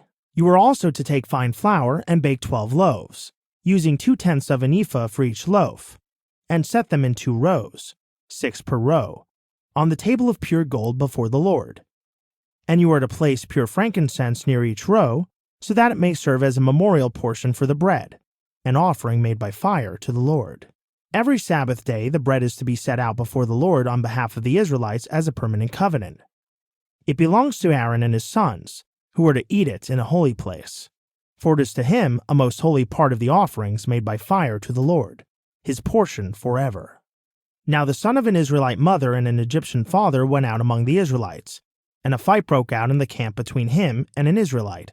The son of the Israelite woman blasphemed the name with a curse, so they brought him to Moses. His mother's name was Shelemith, daughter of Dibri, of the tribe of Dan. They placed him in custody until the will of the Lord should be made clear to them. Then the Lord said to Moses, "Take the blasphemer outside the camp, and have all who heard him lay their hands on his head, then have the whole assembly stone him. And you are to tell the Israelites, if anyone curses his God, he shall bear the consequences of his sin. Whoever blasphemes the name of the Lord must surely be put to death. The whole assembly must surely stone him, whether he is a foreign resident or native. If he blasphemes the name, he must be put to death. And if a man takes the life of anyone else, he must surely be put to death. Whoever kills an animal must make restitution, life for life. If anyone injures his neighbor, whatever he has done must be done to him. Fracture for fracture, eye for eye, tooth for tooth. Just as he injured the other person, the same must be inflicted on him. Whoever kills an animal must make restitution, but whoever kills a man must be put to death. You are to have the same standard of law for the foreign resident and the native, for I am the Lord your God." Then Moses spoke to the Israelites, and they took the blasphemer outside the camp and stoned him. So the Israelites did as the Lord had commanded Moses. Leviticus chapter 25. Then the Lord said to Moses on Mount Sinai, "Speak to the Israelites and say to them, when you enter the land that I am giving you, the land itself must observe a Sabbath to the Lord. For 6 years you may sow your field and prune your vineyard and gather its crops. But in the 7th year there shall be a Sabbath of complete rest for the land, a Sabbath to the Lord. You are not to sow your field or prune your vineyard. You are not to reap the aftergrowth of your harvest or gather the grapes of your untended vines. The land must have a year of complete rest. Whatever the land yields during the Sabbath year shall be food for you, for yourself, your manservant, and maidservant, the hired hand or foreigner who stays with you, and for your livestock and the wild animals in your land. All its growth may serve as food. And you shall count off 7 Sabbaths of years, 7 times 7 years, so that the 7 Sabbaths of years amount to 49 years. Then you are to sound the horn far and wide on the 10th day of the 7th month, the Day of Atonement. You shall sound it throughout your land. So you are to consecrate the 50th year, and proclaim liberty in the land for all its inhabitants. It shall be your jubilee, when each of you is to return to his property and to his clan. The 50th year will be a jubilee for you. You are not to sow the land, or reap its aftergrowth, or harvest the untended vines, for it is a jubilee. It shall be holy to you. You may eat only the crops taken directly from the field. In this year of jubilee, each of you shall return to his own property. If you make a sale to your neighbor or a purchase from him, you must not take advantage of each other. You are to buy from your neighbor according to the number of years since the last jubilee. He is to sell to you according to the number of harvest years remaining. You shall increase the price in proportion to a greater number of years, or decrease it in proportion to a lesser number of years, for he is selling you a given number of harvests. Do not take advantage of each other, but fear your God, for I am the Lord your God. You are to keep my statutes and carefully observe my judgments, so that you may dwell securely in the land. Then the land will yield its fruit, so that you can eat your fill and dwell in safety in the land.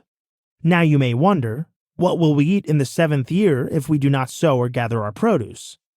But I will send my blessing upon you in the 6th year, so that the land will yield a crop sufficient for 3 years. While you are sowing in the 8th year, you will be eating from the previous harvest, until the 9th year's harvest comes in.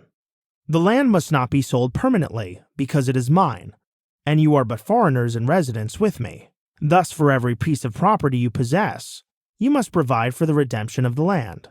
If your brother becomes impoverished and sells some of his property, his nearest of kin may come and redeem what his brother has sold. Or if a man has no one to redeem it for him, but he prospers and acquires enough to redeem his land, he shall calculate the years since its sale, repay the balance to the man to whom he sold it, and return to his property. But if he cannot obtain enough to repay him, what he sold will remain in possession of the buyer until the year of Jubilee. In the year of Jubilee, however, it is to be released, so that he may return to his property. If a man sells a house in a walled city, he retains his right of redemption until a full year after its sale. During that year, it may be redeemed. If it is not redeemed by the end of a full year, then the house in the walled city is permanently transferred to its buyer and his descendants. It is not to be released in the Jubilee. But houses in villages with no walls around them are to be considered as open fields. They may be redeemed, and they shall be released in the Jubilee. As for the cities of the Levites always have the right to redeem their houses in the cities they possess. So whatever belongs to the Levites may be redeemed, a household in a city they possess, and must be released in the Jubilee, because the houses in the cities of the Levites are their possession among the Israelites. But the open pasture land around their cities may not be sold, for this is their permanent possession. Now if your countryman becomes destitute and cannot support himself among you, then you are to help him as you would a foreigner or stranger, so that he can continue to live among you. Do not take any interest or profit from him, but fear your God, that your countryman may live among you. You must not lend him your silver at interest, or sell him your food for profit. I am the Lord your God, who brought you out of the land of Egypt to give you the land of Canaan, and to be your God. If a countryman among you becomes destitute and sells himself to you, then you must not force him into slave labor. Let him stay with you as a hired worker or temporary resident. He is to work for you until the year of Jubilee. Then he and his children are to be released, and he may return to his clan and to the property of his fathers. Because the Israelites are my servants, whom I brought out of the land of Egypt, they are not to be sold as slaves. You are not to rule over them harshly, but you shall fear your God. Your men servants and maidservants shall come from the nations around you, from whom you may purchase them. You may also purchase them from the foreigners residing among you, or their clans living among you who are born in your land. These may become your property. You may leave them to your sons after you to inherit as property. You can make them slaves for life. But as for your brothers, the Israelites, no man may rule harshly over his brother. If a foreigner residing among you prospers, but your countryman dwelling near him becomes destitute and sells himself to the foreigner or to a member of his clan, he retains the right of redemption after he has sold himself. One of his brothers may redeem him. Either his uncle or cousin, or any close relative from his clan may redeem him. Or if he prospers, he may redeem himself. He and his purchaser will then count the time from the year he sold himself up to the year of Jubilee. The price of his sale will be determined by the number of years, based on the daily wages of a hired hand. If many years remain, he must pay for his redemption in proportion to his purchase price. If only a few years remain until the year of Jubilee, he is to calculate and pay his redemption according to his remaining years. He shall be treated like a man hired from year to year, but a foreign owner must not rule over him harshly in your sight. Even if he is not redeemed in any of these ways, he and his children shall be released in the year of Jubilee. For the Israelites are my servants. They are my servants, whom I brought out of the land of Egypt. I am the Lord your God. Leviticus chapter 26. You must not make idols for yourselves or set up a carved image or sacred pillar. You must not place a sculpted stone in your land to bow down to it, for I am the Lord your God. You must keep my Sabbaths and have reverence for my sanctuary. I am the Lord. If you follow my statutes and carefully keep my commandments, I will give you rains in their season, and the land will yield its produce, and the trees of the field will bear their fruit. Your threshing will continue until the grape harvest, and the grape harvest will continue until sowing time. You will have your fill of food to eat, and will dwell securely in your land. And I will give peace to the land, and you will lie down with nothing to fear. I will rid the land of dangerous animals, and no sword will pass through your land. You will pursue your enemies, and they will fall by the sword before you. 5 of you will pursue 100, and 100 of you will pursue 10,000, and your enemies will fall by the sword before you. I will turn toward you and make you fruitful and multiply you, and I will establish my covenant with you. You will still be eating the old supply of grain when you need to clear it out to make room for the new.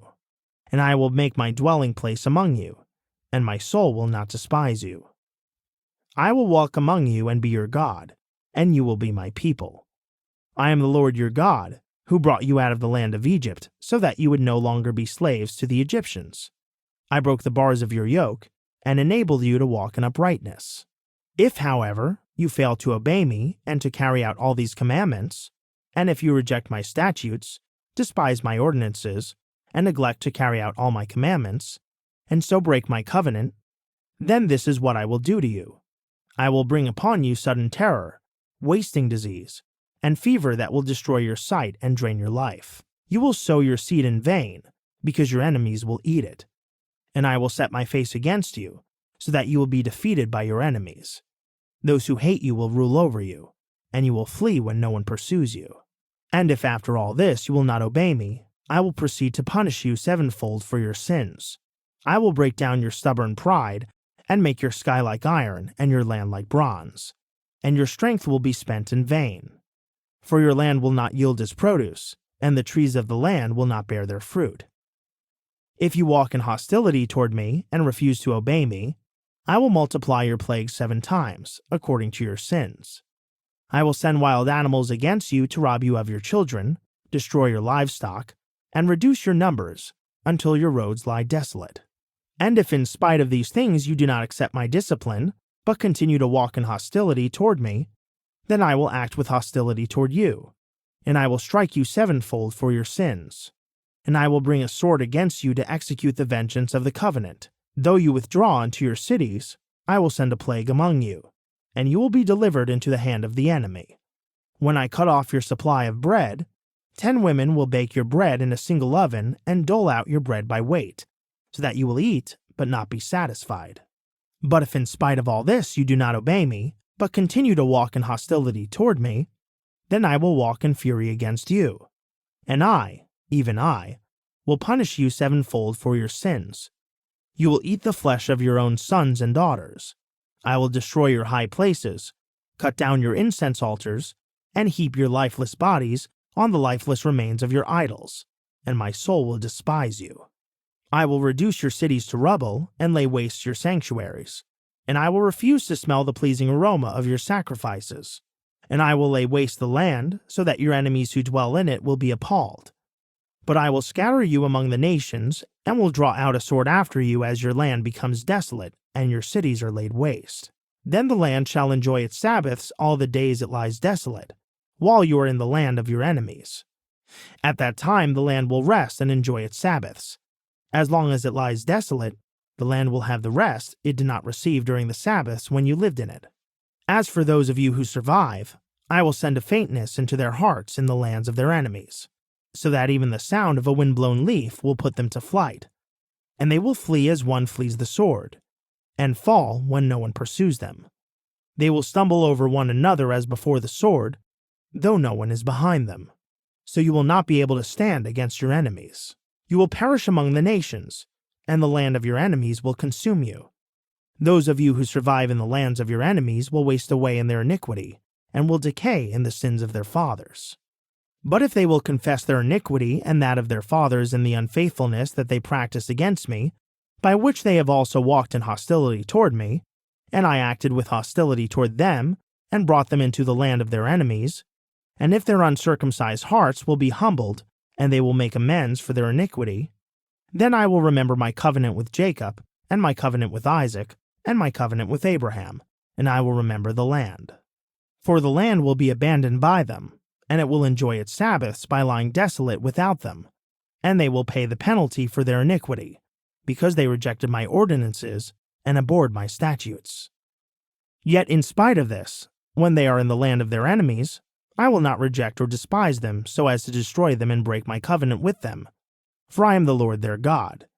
But for their sake I will remember the covenant with their fathers, whom I brought out of the land of Egypt in the sight of the nations, that I might be their God. I am the Lord.